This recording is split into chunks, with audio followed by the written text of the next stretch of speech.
हनुमान जी से मैं बहुत बहुत बहुत ज्यादा ही इंस्पायर्ड था, हूँ और आगे तक रहूंगा कि हनुमान जी के अंदर वो सारी क्वालिटीज हैं जो कि एक साधक के अंदर, जो कि एक भक्त के अंदर होनी चाहिए।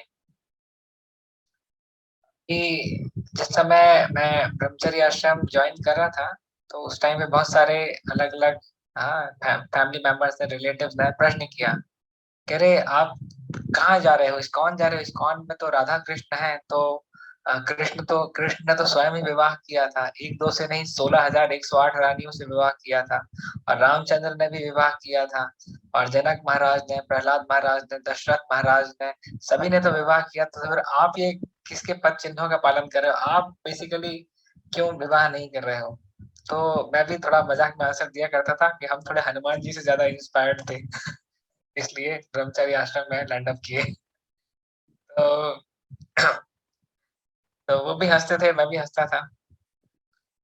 बट पॉइंट ये है कि हनुमान जी का एक कैरेक्टर इतना शुद्ध है, और जब भी हम किसी शुद्ध व्यक्ति के बारे में, की प्यूरिफाइड पर्सनालिटीज के बारे में हमने चर्चा करते हैं, तो हमारा भी प्योरिटी लेवल जो है वो ऊपर उठ जाता है। हम्म, हम सभी एक अलग अलग standard of purity index follow करते हैं, में रहते हैं, परंतु जब हम इस प्रकार से चर्चा करते हैं, सुनते हैं, भगवान के भक्तों को ग्लोरीफाई करते हैं, तो हम भी एक स्तर ऊपर उठ जाते हैं। तो और एक चीज जो मैंने ऑब्जर्व किया, कि किसी से कृष्ण बोलते हैं भगवत गीता में, ये यथा माम प्रपद्यन्ते ताम तथैव भजाम्यहम्, as one surrenders to me I reciprocate with him accordingly. जो जिस भाव से मेरी शरण ग्रहण करता है, मैं उससे उसी प्रकार से आदान प्रदान करता हूँ। तो देखिए, अभी हम देखते हैं कि हनुमान जी ने किस प्रकार से भगवान रामचंद्र का दिल जीत लिया। हाँ, और पूरा फुल्ली सरेंडर्ड थे। तो आज हम देख सकते हैं किस प्रकार से हर एक मंदिर जहाँ पर रामचंद्र भगवान का विग्रह विराजमान है, साथ में हनुमान जी का भी है। तो जब हनुमान ने 100% राम को दिया, तो राम ने किस प्रकार से रेसिप्रोकेट किया, उन्होंने जो है अपने साथ में ही हनुमान जी को जगह दी।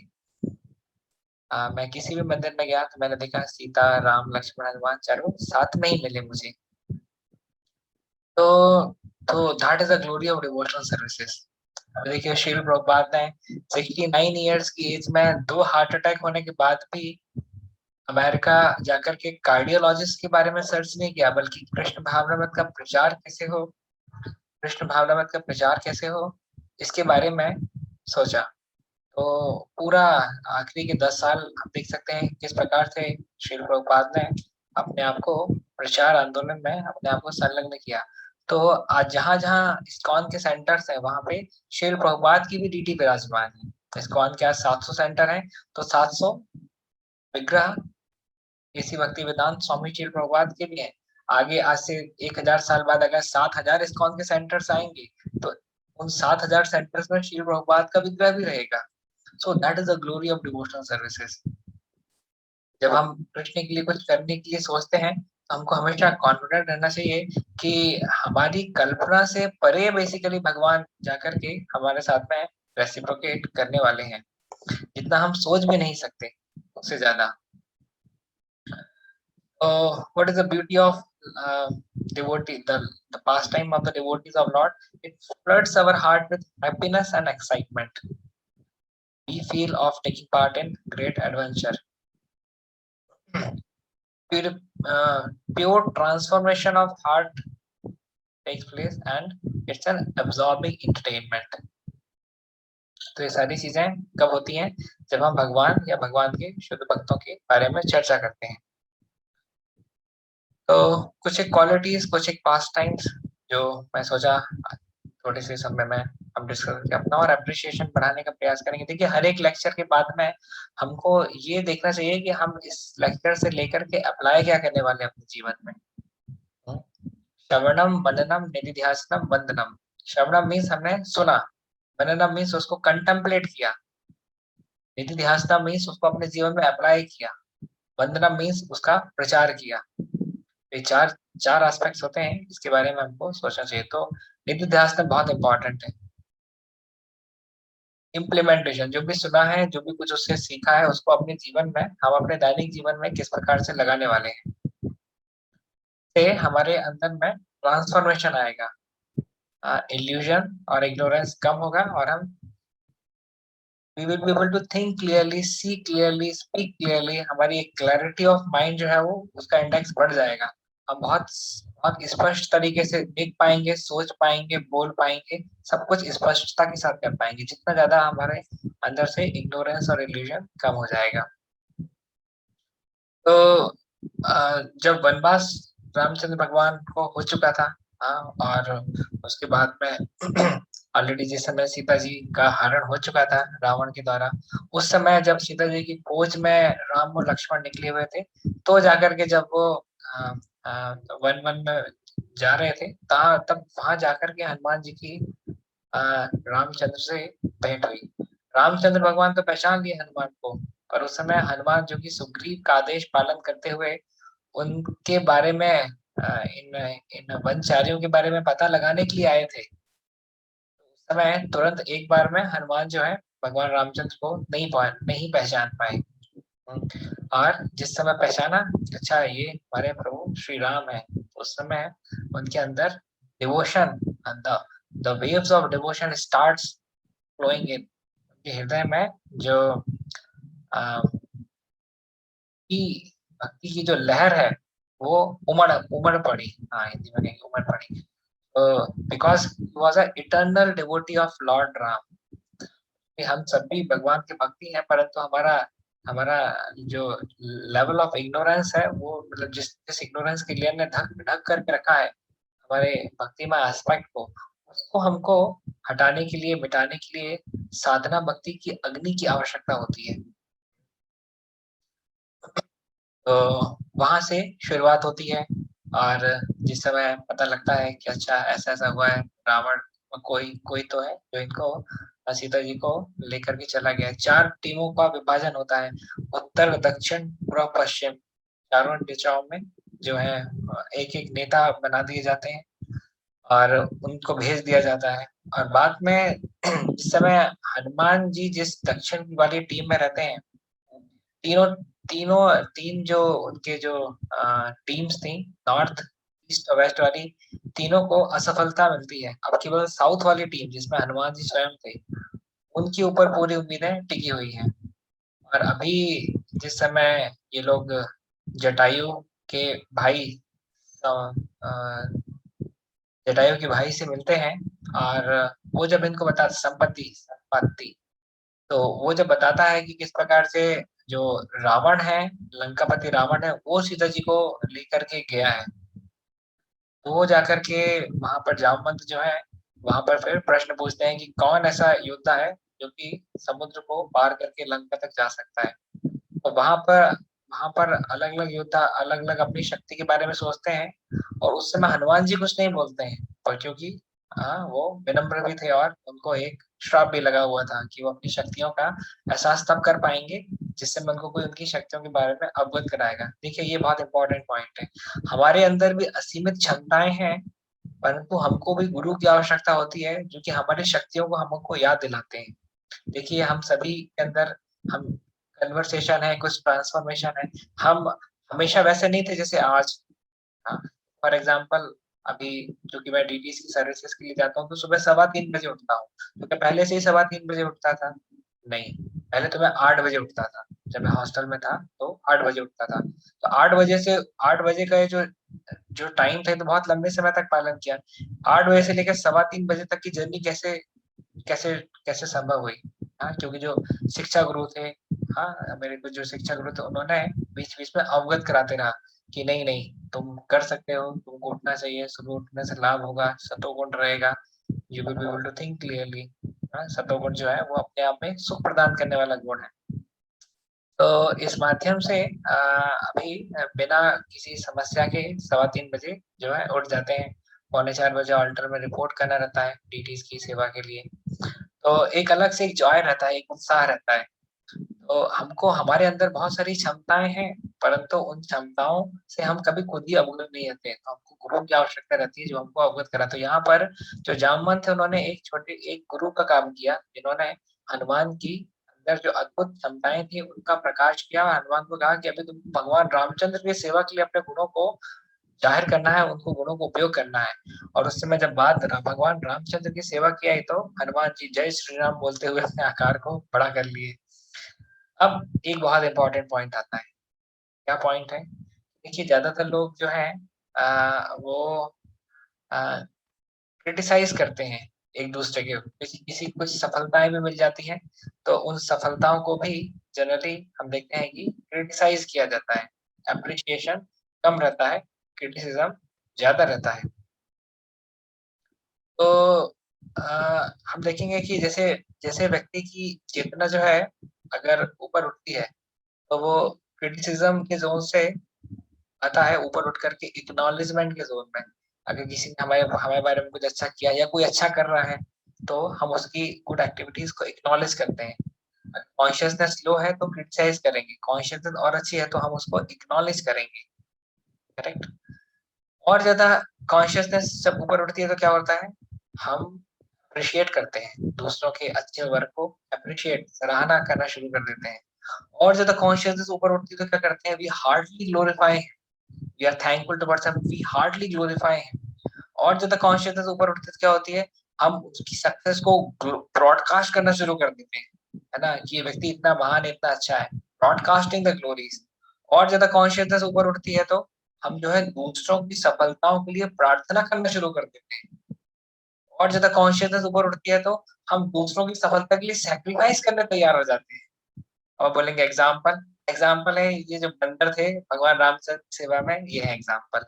जिस समय हनुमान जी लंका की तरफ जाने के लिए तत्पर थे उस समय बंदरों ने क्या कहा, बंदरों ने क्या, हनुमान जी हमारे best wishes are with you. साथ ही साथ में हमारी खाली प्रार्थनाएं आपके साथ नहीं है, हम आपकी सफलता के लिए इतने उत्साही हैं कि हम एक पांव पे खड़े होकर ना कुछ खाएंगे ना कुछ पिएंगे, तपस्या करेंगे आपकी सफलता के लिए। अभी आप बंदरों का स्वभाव जानते हो, बंदर तो एक मिनट भी शांत नहीं रह सकता। कभी वृंदावन गए होंगे, आपने देखा होगा बंदर कैसे एक डगाल से दूसरे डगाल तक जाते रहते हैं। मेरा एक दिन बंदर आया, एक टेका यहाँ कंधे पे रखा और चश्मा उतार उतार करके ले गया। अभी 2 साल पहले जब मैं वृंदावन गया तो मुझे पता भी नहीं लग पाया कब उसने मेरा चश्मा उतार दिया। उसके बाद फिर कहा कि इसको फ्रूटी पिलानी पड़ेगी तो जाकर के आपका चश्मा देगा। तो फटाक से फ्रूटी लिया और फ्रूटी फिर उसकी तरफ दिया तो फिर उसने भी चश्मा फेंका। फेंका था तो उसका ग्लास तो ठीक थे पर फ्रेम टूट गया था। फिर पास में शॉप थी तो सेम ग्लासेस पे नया फ्रेम बनवा लिया था। नया चश्मा ही हो गया था आई थिंक तो बंदर चपल रहते, शांति रहते। यहाँ पे जो बंदर है ये क्या कर रहे हैं, ये बोल रहे हैं कि हनुमान जी हम आपकी सफलता के लिए एक टांग पे भूखे प्यासे खड़े होकर के हम तपस्या करेंगे। क्या हमारे जीवन में है ऐसे मित्र जो हमारी हमारी सफलता के लिए इतना कष्ट लेने के लिए उतारो हो? क्या हमारे जीवन में है ऐसे फ्रेंड्स मित्र जो हमारी हमारी सफलता के लिए प्रार्थना करते हो? So this requires an extremely fair, honest, and great character, which Lord Hanuman had. जिस कारण से एक बोलते हैं ना, जैसे अगर आपको हनुमान जैसा सेवक चाहिए तो आपको राम जैसा शुद्ध भी तो होना पड़ेगा। हनुमान जैसा क्वालिटी सर्वेंट रावण जैसे व्यक्ति की सेवा सेवा कर सकता है क्या? संभव ही नहीं है। हाँ? तो if one wish to have the servant like Hanuman, then one also need to be like Lord Ram. क्योंकि जैसे शील प्रभुपाद को क्यों इतने सारे इतने महान महान भक्तों ने शरणागत हुए, क्यों? क्योंकि शील प्रभुपाद का कैरेक्टर भी तो उतना हाई था। अब शील प्रभुपाद को तो शरणागत होने के लिए शील भक्ति सिद्धांत सरस्वती ठाकुर जैसा कोई कैरेक्टर चाहिए। शील भक्ति सिद्धांत सरस्वती ठाकुर को तो श्री जगन्नाथ गौर किशोरदास बाबा जी महाराज जैसा कोई शुद्ध भक्त चाहिए। तो that way the thing follows. तो इसलिए हमको हमेशा अपने कैरेक्टर डेवलपमेंट पे कार्य करना चाहिए। लोगों को लगता है the wealthier we are the happier we are, the beautiful we are the happier we are, इसलिए इतने कॉस्मेटिक्स यूज करते हैं। लोगों को लगता है the intelligent we are the happier we are, the knowledgeable we are the happier we are, हाँ, the famous we are the happier we are। no no no no no, scripture says the purer you are the happier you are। आप जितने शुद्ध होंगे आप उतने प्रसन्न होंगे। प्रसन्नता चाहते हैं, कोई बुराई नहीं प्रसन्न होने में, परंतु हमारा जो है खोज सही दिशा में होनी चाहिए। करेक्ट। तो इसी प्रकार से There is no loss in searching happiness, but the way and means should be correct. तो यहाँ पर हनुमान जी का एक सॉलिड कैरेक्टर हमको दिखाई देता है। बाद में इसके बाद जो हनुमान जी अपनी जर्नी चालू करते हैं, तो मेंढक पर्वत को लगता है कि अरे ये तो भगवान के भक्त हैं, इनको थोड़ा विराम, थोड़ा आराम के लिए हमको आमंत्रित करना चाहिए। तो बोलते हैं कि हनुमान आप तो थक गए होंगे आज आपकी जर्नी में, थोड़ा देर विश्राम कर लीजिए, थोड़ी मुझे सेवा का मौका दे दीजिए। तो अभी हनुमान जी तो जानते हैं समय कम है अपन हम हमारे पास में, रामचंद्र भगवान वैसे ही विचलित है, सीता जी नहीं है उनके पास में। तो सोचते हैं कि नहीं, ये समय जो है ये इस प्रकार से आराम का नहीं है, पर एट द सेम टाइम इनको बुरा ना लगे, तो इसलिए वो मैनक पर्वत की चोटी को टच करते हैं और टच करके निकल जाते हैं। तो इससे भी बहुत सारी शिक्षाएं हमको मिलती है। जैसे आप प्रसाद, जैसे आप किसी के घर में गए और आपको कोई कोई भक्त को प्रसाद ऑफर कर रहा है, आपका पेट भले चाहे भरा हुआ है, और उसके बाद भी थोड़ा सा उनके सम्मान के लिए हमको ले लेना चाहिए। करेक्ट। और सेकेंडली अगर हम बहुत बिजी हैं, हाँ, तो उसके बाद भी बिजीनेस के टाइम पे भी हमको रूडली बिहेव नहीं करना चाहिए, हमको एटिकेट्स को हमेशा कंसिडर करते हुए चलना चाहिए। तो जिस प्रकार से हनुमान जी ने एक एटिकेट दिखाया कि he respected his own time, at the same time he respected the emotions exhibited by Mainak mountain. Right. तो ये बहुत इंपॉर्टेंट है, sensitivity while dealing, very very important. आज इतने सारे रिलेशनशिप्स में प्रॉब्लम्स क्यों है? Because people are not sensitive about others, people are not, empathy नहीं है, दूसरे के नजरिए से नहीं सोच पाते, इस कारण से रिलेशनशिप में प्रॉब्लम्स बनी रहती है। के बाद सर आगे जाते हैं तो एक सुरसा करके राक्षसी सामने खड़ी हो जाती है, मुंह फाड़ करके बोलती है कि तुम कौन हो, तुम जो भी हो, तुम्हें मेरे मुख के अंदर से प्रवेश करना पड़ेगा। हनुमान जी कहते हैं अभी मैं बहुत इंपॉर्टेंट मिशन में हूँ, भगवान रामचंद्र के मिशन में हूँ, लौटते में आकर के तुम्हारा लंच बॉक्स बन के तैयार हूँ, अभी जाने दो। वो कहते नहीं, मुझे ब्रह्मा के द्वारा वरदान प्राप्त है, तुमको मेरे मुख के अंदर से प्रवेश करना ही पड़ेगा। हनुमान जी सोचते अच्छा, हमको चैलेंज। हनुमान जी अपना साइज बढ़ा देते हैं, 10 योजन का कर देते हैं। एक योजन होता है 8 मील के बराबर, 10 योजन हो गया 80 मील के बराबर। तो इतना बड़ा साइज कर देते हैं। सुरसा को भी वरदान प्राप्त था, वो भी अपना साइज 20, अपना जो मुंह का साइज है वो 20 योजन के बराबर ऊपर कर देती है, फैला देती है। हनुमान जी 20 योजन की साइज अपना बड़ा कर देती है कि तुम्हारे मुख के साइज से बड़ा मैं अपना साइज कर दूंगा, तो फिर बताओ कैसे कंडीशन फुलफिल होगी। सुरसा भी अपना मुख 40 योजन कर देती है, हनुमान जी 50, सुरसा का मुख 60, हनुमान जी का साइज 60, 70, 80, 90, जब फाइनली 100 योजन का जब वो खोल देती है सोचा, तो हनुमान जी बोलते हैं कि टाइम बहुत वेस्ट हो रहा है। हनुमान जी को लगता है कि इतना समय नहीं है मेरे पास में, ये भी इसके पास भी असीमित क्षमताएं समझ में आ रही है साइज बढ़ाने की, और मेरे पास भी कोई कमी नहीं है, परंतु समय नहीं है इतना मेरे पास में। तुरंत वो दिमाग लगाते हैं। हाँ, maturity means solution oriented consciousness. समस्याएं बड़ी हो सकती है पर उसका समाधान आपके पास है तो आप मैच्योर हैं। समस्याओं से घबरा जाते हैं, परेशान हो जाते हैं, यानी मैच्योरिटी की कमी है। हनुमान जी ने तुरंत अपना साइज एकदम एक मक्खी के समान एकदम फटाक से किया, एकदम रॉकेट की स्पीड से सुरसा के मुख के अंदर प्रवेश किया और बाहर आ गया, बोला कंडीशन फुलफिल, कंडीशन फुलफिल, अभी आप बस जाने दो। तुरंत सुरसा ने भी एक सुंदर देवी का रूप धारण किया, कहा हे हनुमान, मैं तुम्हारी बुद्धिमत्ता से अति प्रभावित हूँ और तुमको मैं वरदान देती हूँ कि तुम अपने मिशन में सक्सेसफुल रहोगी। तो वो एक राक्षसी नहीं थी बल्कि देवी थी, क्योंकि हनुमान का इंटेलिजेंस टेस्ट लेवी थी जिसमें हनुमान पास हुए। कई बार हमारे जीवन में भी भगवान इंटेलिजेंस टेस्ट रखते हैं, देखते हैं कि हम कठिन समस्याओं को, कठिन कठिन परिस्थितियों में विचलित हो जाते हैं, घबरा जाते हैं, कोसते हैं, किसी को क्रिटिसाइज करते हैं, या बुद्धि लगा करके भगवान से बुद्धि मांग करके उन समस्याओं को सुलझाते हैं। पतंग आप लोग ने उड़ाई होगी, गुच्छे भी धागे में हुए होंगे। दो तरीके होते हैं, या तो थोड़ा सा पेशेंस धैर्य रखते हो, गुच्छे को सुलझा लो और अपनी डोरी हमेशा सही सलामत रखो। दूसरा होता है कि अगर आपने पेशेंस कम है तो फटाक से तोड़ा और गठान लगाई और आपके धागा जो है वो गठान वाला हो जाता है, बाद में उससे उसकी वजह से और ज्यादा गुच्छे होते हैं। तो we need to have patience in our life, अगर हमको जीवन में स्मूथली आगे बढ़ना है तो। तो ये सारी क्वालिटीज जो हैं ये मटेरियलिस्टिक सक्सेस में भी काम आती है, स्पिरिचुअल सक्सेस में भी काम आती है। क्वालिटीज तो क्वालिटीज होती हैं, करेक्ट। तो ऐसा नहीं है कि बेसिकली ये scriptures are just like some stories for entertainment, ये एड्यूटेनमेंट है। मनोरंजन नहीं करना, मनोमंजन करना है। मनोरंजन में मनोरंजन भी है और ज्ञान भी छुपा हुआ है। एंटरटेनमेंट में केवल एंटरटेनमेंट है, एड्यूटेनमेंट में एंटरटेनमेंट प्लस एजुकेशन दोनों छुपा हुआ है। That's why we need to go for edutainment. तो और यहाँ पे तो डिवोशनल कंपोनेंट भी है, हमारा डिवोशन कंपोनेंट भी नरिश होता है ना। जैसे देखिए फूड के 3 कंपोनेंट्स होते हैं खाने के, कौन कौन से होते हैं? एक होता है टेस्ट कंपोनेंट, एक होता है न्यूट्रिशियस कंपोनेंट, और एक होता है स्पिरिचुअल कंपोनेंट। ज्यादातर लोग तो एक ही कंपोनेंट को हिट कर पाते हैं, वो है टेस्ट कंपोनेंट। बहुत बुद्धिमान लोग रहते हैं तो 2 कंपोनेंट को हिट कर पाते हैं, टेस्ट प्लस न्यूट्रिशन। और बहुत ही बिरले भक्त होते हैं जो कि भगवान को ऑफर करते हैं न्यूट्रिशियस चीजें, उसके बाद फिर उसको ग्रहण करते हैं, तो तीनों के तीनों कंपोनेंट को वो हिट कर लेते हैं। Correct? तो कृष्ण भक्त बड़ो चतुर। The devotee of Lord is very very intelligent. तो हनुमान जी आगे बढ़ते हैं, और इसके बाद में उनको एक और राक्षसी मिलती है जो कि उनकी परछाई को ही पकड़ करके सीधा मुख के अंदर ले लेती है। तभी हनुमान जी समझ जाते हैं कि इसका तो वध ही करना पड़ेगा, क्योंकि इसने तो बातचीत करने का कुछ मौका ही नहीं दिया, सीधा ही अंदर ले लिया। हनुमान जी उसका वध करके बाहर निकल आते हैं।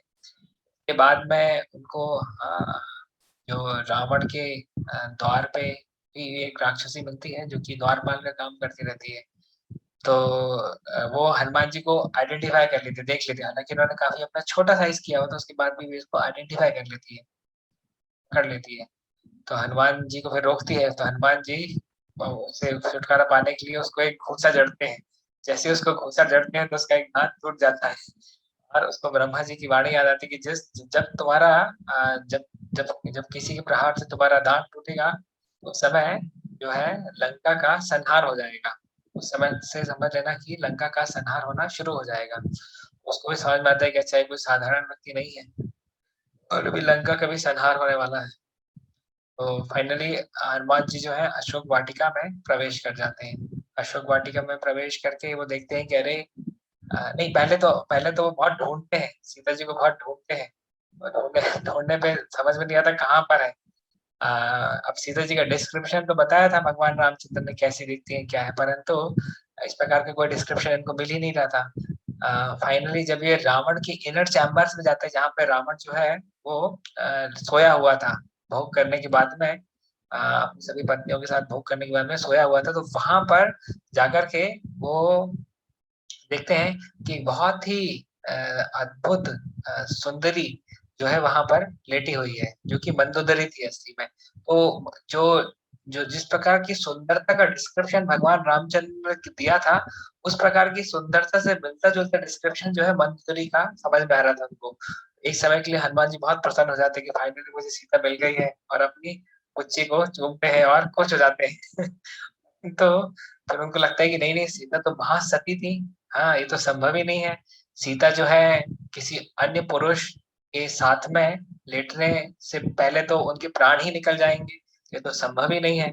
तो फिर वो फिर थोड़ा निराश हो जाते हैं, और उसके बाद में फिर हनुमान जी अपनी सर्च फिर से जारी रखते हैं, और फिर ढूंढते हैं, खूब ढूंढते हैं, पर कुछ नहीं मिलता, बड़े निराश होने लगते हैं। उनको लगता है कि अरे मैं क्या खबर लेकर के जाऊंगा, ये खबर लेकर के जाऊंगा कि फाइनली मुझे सीता जी नहीं मिली है, रामचंद्र जी क्या सोचेंगे, मेरे मास्टर सुग्रीव क्या सोचेंगे, इस प्रकार उदास ही थे। तो उस समय देखते हैं कि कुछ नगाड़े वगैरह बजने शुरू हो जाते हैं, और कुछ राक्षस लोग कुछ हल्ला मचाना शुरू कर देते हैं उस समय, क्योंकि रावण आना शुरू कर देता है अशोक वाटिका में। वहां पर देखते हैं कि अच्छा कौन आ रहा है, तो बोलते हैं अच्छा रावण आ रहा है। तो रावण आकर के जब सीता जी से मिलता है, और सीता जी को बहुत डराने धमकाने का प्रयास करता है कि तुम्हारे पास 1 साल है सीता, अगर चाहो तो तुम मुझे स्वीकार करो, और नहीं तो मैं तुमको अपने हलवाइयों को बोल करके तुम्हारा मांस जो है वो खा जाऊंगा। I will eat you basically.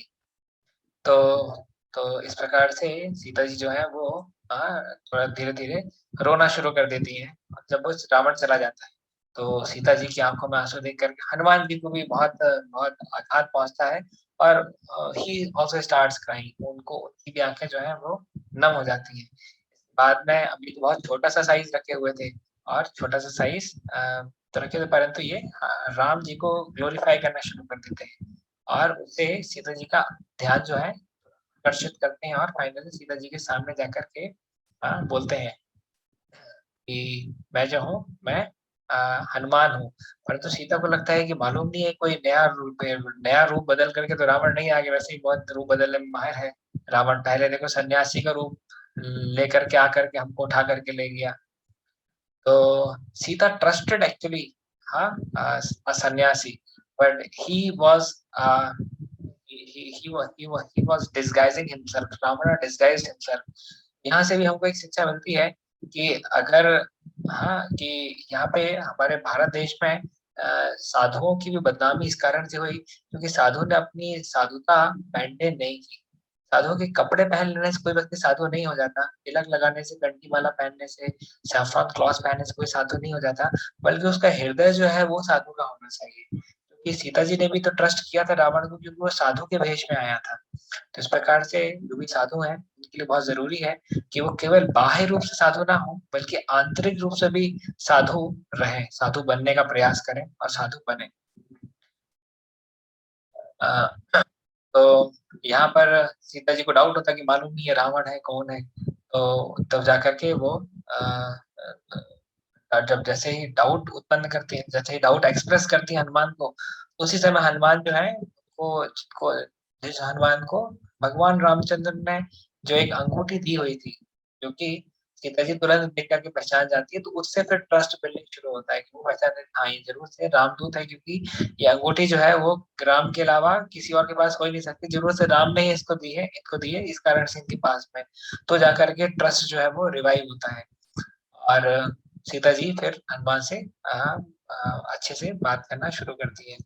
और फिर हनुमान बोलते हैं कि चलिए हे माँ सीता, चलिए मैं आपको लेकर के चलता हूँ, आप मेरी पीठ में बैठ जाइए और मैं लेकर के आपको चलता हूँ। सीता जी को लगता है इतना छोटा साइज मंकी का और मेरे को ले जाने की बात करता है।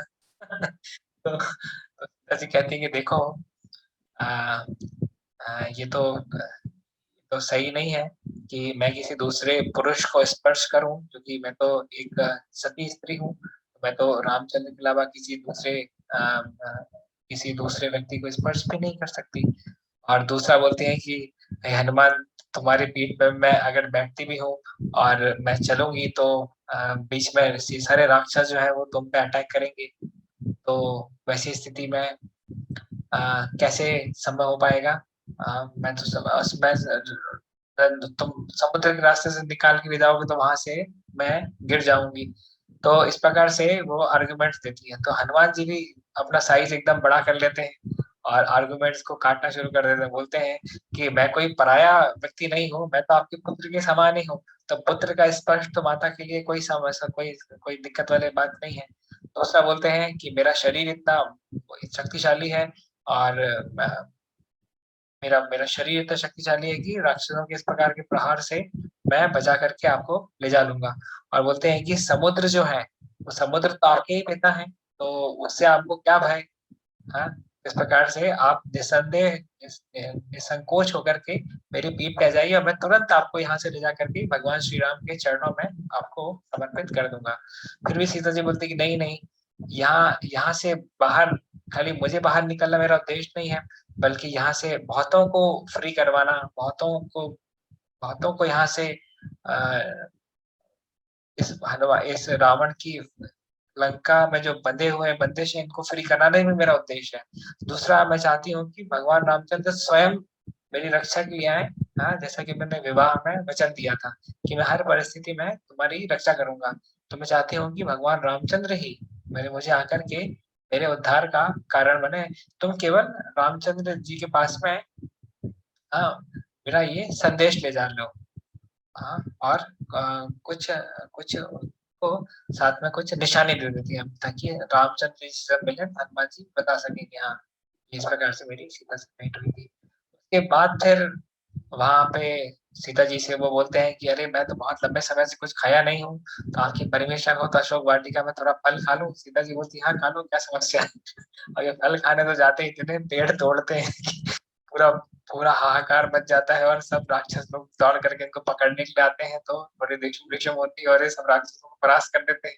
बात रावण तक पहुंच जाती है, वो अपने पुत्र को भेज देते हैं, उनके पुत्र के 80,000 सैनिकों के साथ में वहां पे अशोक वाटिका में जाते हैं, उन सभी को हनुमान जी अकेले ही ध्वंस कर देते हैं। बाद में जब बात ईगो पे आ जाती है तो फिर फाइनली मेघनाथ जो है वो रावण की ईगो को सेटिस्फाई करने के लिए स्वयं आता है।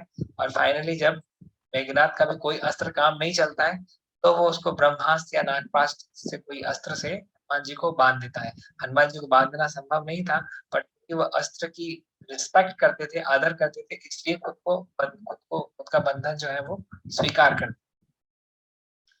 और इस प्रकार से रावण की सभा तक पहुंचते हैं। और अभी जब रावण की सभा तक पहुंच रहे थे तो रास्ते में बहुत सारे लोग जो है हनुमान की खिल्ली उड़ा रहे थे। हनुमान पे कुछ लोग पत्थर भी फेंक रहे थे, पर हनुमान जो थे इन सारी चीजों से डिस्टर्ब नहीं हुए, बिल्कुल भी। क्यों डिस्टर्ब नहीं हुए? क्योंकि रामचंद्र भगवान का आदेश, रामचंद्र भगवान का एजेंडा एकदम क्लियर था। साथ ही साथ में वो लंका की बनावट को देख रहे थे, लंका नगरी किस प्रकार से बनी है, इसमें कहाँ कहाँ कमियां हैं। जब हम लोग यहाँ पे अटैक करेंगे तो उस समय क्या लंका के लूप होल्स हैं, इन लूप होल्स को पकड़ करके हम लंका पे विजय प्राप्त करेंगे। तो इस प्रकार से एक बहुत ही जिम्मेदार व्यक्ति जो होता है ना, वो हमेशा अपनी जिम्मेदारियों के प्रति ज्यादा बिजी रहता है एज कम्पेयर टू बाकी चीजों के। तो ब्रह्मास्त्र से जबकि बंधे हुए थे, पर उसके बाद भी उस बंधी हुई अवस्था में भी लोगों के द्वारा कहे गए कुछ शब्द को नजरअंदाज करते हुए, उनकी तरफ फेंके गए पत्थरों को नजरअंदाज करते हुए अपने मिशन पे फिक्स रहना जो है, this is the sign of a real servant. तो फाइनली जब हनुमान को रावण के सामने प्रस्तुत किया जाता है और फिर हनुमान को देख के रावण बहुत क्रोधित होते हैं, तुमने हमारे अशोक वाटिका को इतना खराब कर दिया और इतने राक्षसों को मार दिया, पुत्र को भी मार दिया, इसको प्राण दंड दिया जाए। तो विभीषण बोलते हैं कि नहीं नहीं, इस प्रकार से हम के कोई दूत है, कोई इस प्रकार से आया है तो उसको हम प्राण दंड नहीं दे सकते, बल्कि कुछ दूसरा दंड दे सकते हैं। तो फिर किसी ने सजेस्ट किया कि बंदरों को उनकी पूंछ बहुत पसंद है, पूंछ ही नाग लगा देते हैं तो इसको सबक मिल जाएगा। तो अभी हनुमान जी तो समझ नहीं पाते हैं कि क्या हो रहा है। यही जब न्यूज जब सीता जी के पास पहुंचती है कि अरे जो हनुमान जो तुम्हारे पास आए थे उनकी पूंछी में आग लगाने वाले हैं, तो सीता जी को बहुत कष्ट होता है। उनको लगता है कि अरे हनुमान ने इतनी इतनी कठिन परिस्थितियों में भी जो है लंका में प्रवेश किया और मेरे लिए आया, और अभी जाकर के इसकी पूंछ में आग लगाई जा रही है। आपको मालूम है हनुमान जी से सीता जी ने कहा था कि केवल दो ही शख्सियत हैं जो कि लंका, मतलब लंका तक प्रवेश करने की शक्ति रखते थे। कौन कौन? एक तो भगवान के जो वाहक हैं, गरुड़। गरुड़ इस प्रकार से इतने बड़े समुद्र को पार करते हुए यहाँ तक आने की शक्ति रखते थे, है ना।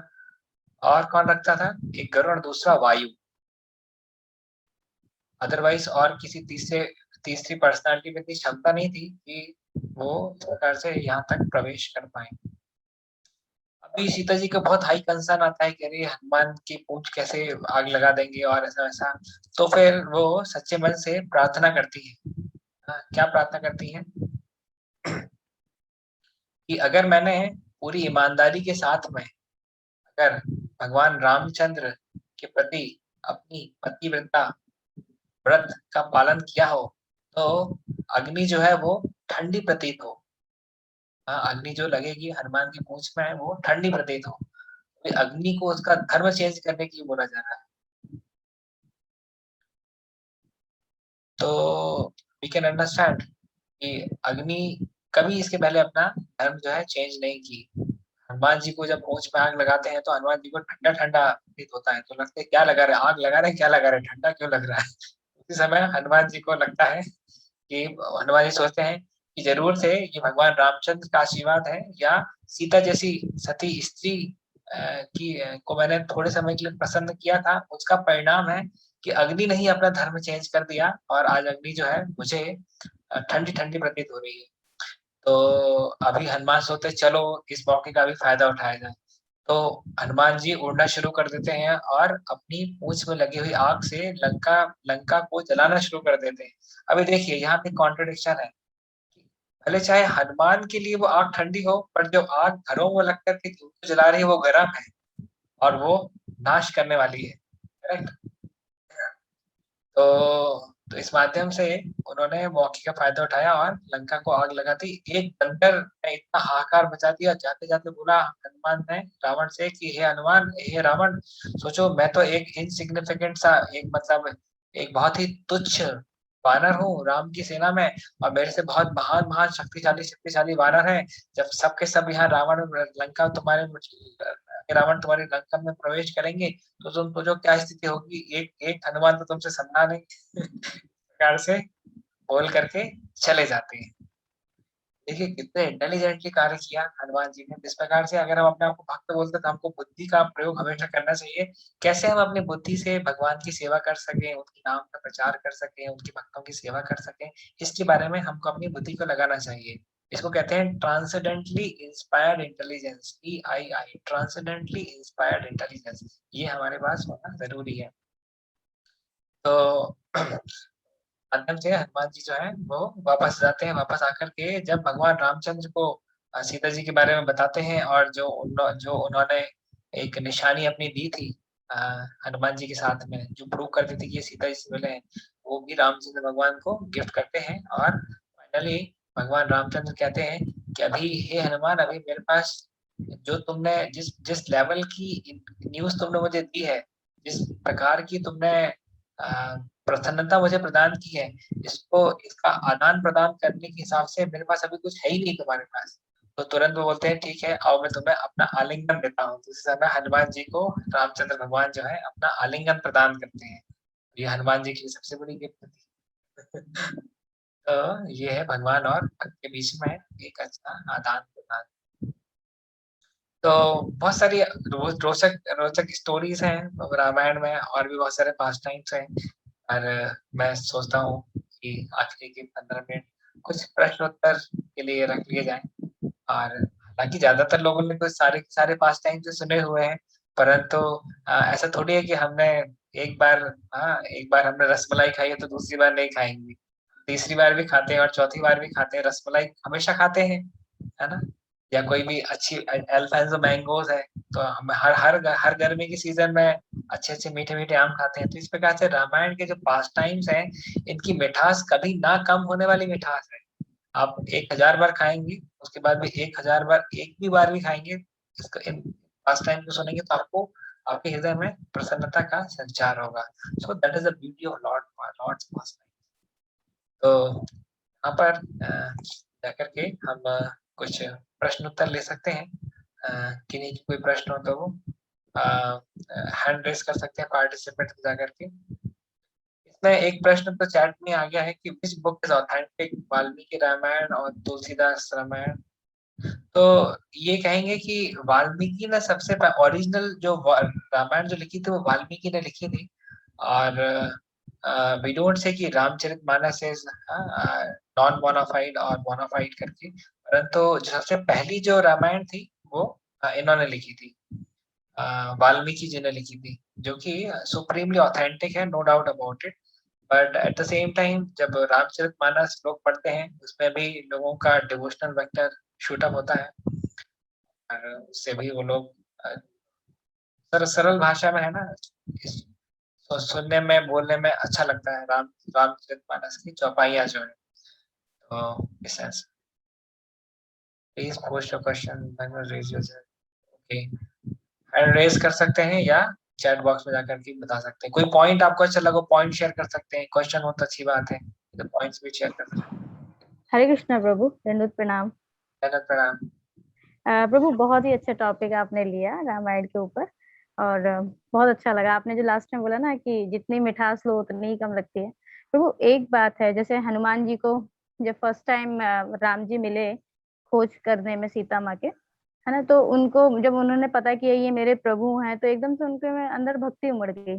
और हमारे पास इतने साधन है बताने के लिए, हमारे पास ग्रंथ हैं, रामायण है, गीता है, भागवत है, आप लोग हैं, किस्कॉन सेंटर है, सब कुछ है। फिर भी हम लोग जो भगवान से प्रेम भक्ति करना चाहते हैं ना, वो प्रेम भक्ति होती नहीं है। कई बार हम प्रार्थना करते हैं, कई बार हम पूजा भी करते हैं, तो ये लगता है कि बस हाँ, ये हमें बता दिया है और हमारी ड्यूटी है, हमने अपनी पूरी कर ली है। मगर जो असली प्रेम है, क्योंकि कई बार मैं सोचती हूँ कि मैं भगवान से कोई भी चीज कर रही हूँ ना, तो वो सब ऊपर से ही चल रहा है, अंदर से कुछ आते ही नहीं है। वो प्रेम भक्ति कैसे बढ़ाई जाए प्रभु? जिस तरीके से हनुमान जी तो केवल नाम के सहारे ही लिख गए, क्योंकि भगवान ने अपनी सारी शक्ति नाम में दे रखी है, उस नाम के प्रति ही रुचि नहीं आती कई बार। हरे कृष्ण हाँ प्रभु। सही है ये पॉइंट। देखिए इसलिए हम बताते हैं कि 9 स्टेजेस रहती है ना। अदो श्रद्धा, एक बेसिक फेथ के साथ हम अप्रोच करते हैं। फिर साधु संग, साधुओं के साथ में संग करते हैं, डिवोटीज एसोसिएशन करते हैं। तो फिर साधु हमको भगवान की भजन क्रिया में संलग्न करते हैं। भजन क्रिया क्या है? Reading, hearing, chanting, deity worship, ये भजन क्रिया हो गई। जैसे जैसे हम भजन क्रिया अच्छी स्ट्रॉन्ग करते हैं तो उससे होती है हमारी अनर्थों की निवृत्ति। अनर्थ क्या है? काम, क्रोध, लोभ, मोह, मत, मात्सर्य, ये होती है निवृत्ति। जब अनर्थों की निवृत्ति होती है तो उस मात्रा में निष्ठा के स्तर पे फेथ हमारे अंदर आता है। ऐसा फेथ जो कोई हिला नहीं सकता, जैसे प्रहलाद महाराज के अंदर था। निष्ठा के फेथ, निष्ठा के बाद जो स्टेज आती है वो होती है रुचि। हमारी जो है रुचि ही डेवलप हो जाती है। जैसे किसी बच्चे की खेलने के प्रति रुचि रहती है, या किसी नवयुवक की, नवयुवती को इम्प्रेस करने की रुचि रहती है, तो रुचि है। उसके बाद फिर आता है आसक्ति का प्लेटफॉर्म। जैसे आपने किसी नए बछड़े को गाय का दूध पीते हुए देखा होगा, आप उसका कान खींच करके भी हटाने का प्रयास करेंगे तो बछड़ा जो है वो गाय का थन नहीं छोड़ेगा। ये बोलते हैं आसक्ति। उससे तो होती है आसक्ति की। उसके बाद फिर आता है भाव का इस प्लेटफॉर्म, जो कि बहुत ही ऊंचा प्लेटफॉर्म है। उसके बाद फिर फाइनली आता है प्रेम का स्तर। अभी क्या है कि हम चाहते तो है प्रेम, परंतु अभी हमारी अनर्थ निवृत्ति सही से नहीं हुई है। पहले तो अनर्थों की निवृत्ति होनी पड़ेगी, तो जाकर के हम निष्ठा के स्तर पे हमारा विश्वास पहुंचेगा। करेक्ट। अभी जैसे फॉर एग्जाम्पल भजन क्रिया जब तक प्रॉपरली नहीं होगी, जब तक अनर्थों की निवृत्ति भी सही से नहीं होगी। तो इसलिए अभी हमारा इमीडिएट टारगेट जो रहता है एक साधक का, वो होता है अनर्थ निवृत्ति। इन्हीं अनर्थों के कारण से हम खुद भी परेशान हैं और हम दूसरों को भी परेशान करते हैं। बोले हर एक व्यक्ति के जीवन में समस्या है, पर वो दूसरों के जीवन में समस्या उत्पन्न करने में बाज नहीं आता। क्यों? क्योंकि उसके अंदर भी अनर्थ है और दूसरों के अंदर भी अनर्थ है। इसीलिए ये भाव प्रेम तो बहुत ऊंचे स्तर है। हमको प्रयास करना चाहिए कैसे हमारे अनर्थों से निवृत्त हो और निष्ठा के स्तर तक आए। धीरे धीरे भगवान खुद ही हमको वो रियलाइजेशन और अनुभूतियां देंगे, जिनके माध्यम से हम फिर भी भगवान को नहीं छोड़ने का दृढ़ निश्चयता लेंगे और भक्ति में आगे बढ़ते ही चले जाएंगे।